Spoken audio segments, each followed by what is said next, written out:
Greetings to you all my dear friends. Welcome again to another quick tutorial.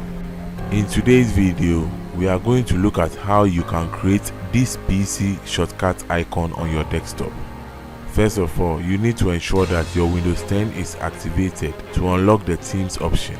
If not, I have a complete tutorial on how to activate your Windows 10 in the link in the description.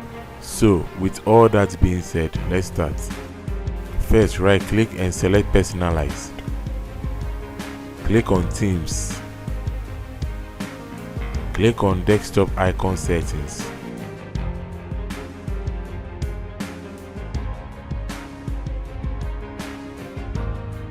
Choose the desktop icons you wish to appear on the desktop.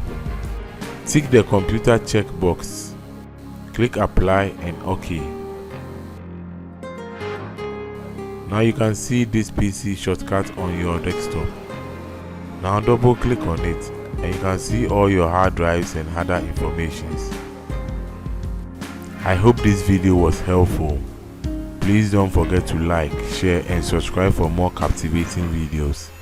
Thanks so much for watching, and I'll see you again in another video.